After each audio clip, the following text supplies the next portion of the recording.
मान्य करण महाराज जी। मान्य अध्यक्ष जी,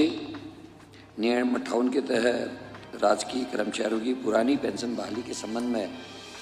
मैंने प्रश्न लगाया था। आपने मुझे इसमें बोलने का अवसर प्रदान आप कर रहे हैं, उसके लिए मैं आपका आभारी हूं। माननीय अध्यक्ष जी, कई सरकारी विभाग, लगभग सभी सरकारी विभागों में कार्यरत कर्मचारी और उनकी यूनियंस लगातार पुरानी पेंशन बहाली की मांग कर रही है। मान्यवर, वो अपने आप को असुरक्षित महसूस कर रहे हैं। आप और हम सभी जानते हैं कि रिटायरमेंट के टाइम जब मकान बनाना है, बिटिया की शादी करनी है, बच्चों की नौकरियों के लिए करना है, उस समय वो लोग परेशान और चिंतित हैं। मैं थोड़ा सा ध्यान आकृष्ट आपके माध्यम से सरकार का इस ओर को दिलाना चाहता हूँ और इस सदन का कि पुरानी पेंशन व्यवस्था में जहाँ वेतन से कोई कटौती नहीं होती थी मान्यवर, नई व्यवस्था में कुल वेतन तथा महंगाई भत्ते के योग का 10% की कटौती प्रतिमाह की जा रही मान्यवर। जहाँ पुरानी पेंशन में जीपीएफ की व्यवस्था थी, कई कामों में वो आ जाता था, लोगों को जब आवश्यकता पड़ती थी वो अपने धन निकाल लेते थे। नई पेंशन व्यवस्था में जीपीएफ की कहीं कोई व्यवस्था नहीं है। पुरानी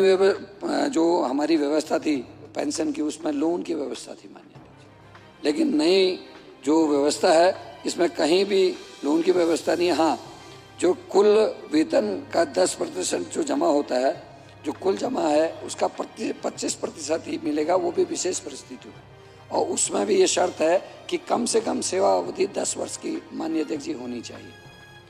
इससे बहुत ज़्यादा प्रताड़ना जो है कर्मचारी करें, उनका समय समय पर कभी इलाज के लिए, कभी बेटी की शादी के लिए, कभी किसी अन्य आवश्यकता के लिए उनको जब ज़रूरत पड़ती है तो अपने पैसे को नहीं निकाल पा रहे, जो बहुत ही चिंता का विषय है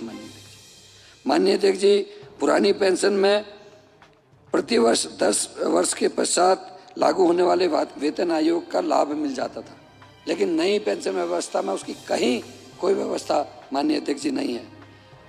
पुरानी पेंशन व्यवस्था में जहां 10% ग्रेजुटी का कुल वेतन का मिलता था, 10% कुल वेतन का, और नई पेंशन व्यवस्था में ग्रेजुटी की व्यवस्था नहीं है माननीय अध्यक्ष जी। पुरानी पेंशन व्यवस्था में जहां निश्चित गारंटी युक्त सुरक्षित योजना थी कि आदमी को पता होता था मैं रिटायर होऊंगा तो मेरा जो मूल वेतन होगा उसका 50% मुझे कम से कम मिलेगा, लेकिन नई व्यवस्था में ऐसा कुछ नहीं, क्योंकि हम लोग बीमा और उसके तर्ज पर जो बाजार में जो इन्वेस्टमेंट होगा उसके आधार पर, उसके जो रिजल्ट्स होंगे उसके आधार पर, अगर कंपनी डूब जाती है, अगर उस समय हमारा व्यापार नहीं चल रहा, तो ये भरोसा नहीं कि उनको कितना पेंशन मिलेगी, तो वो असुरक्षित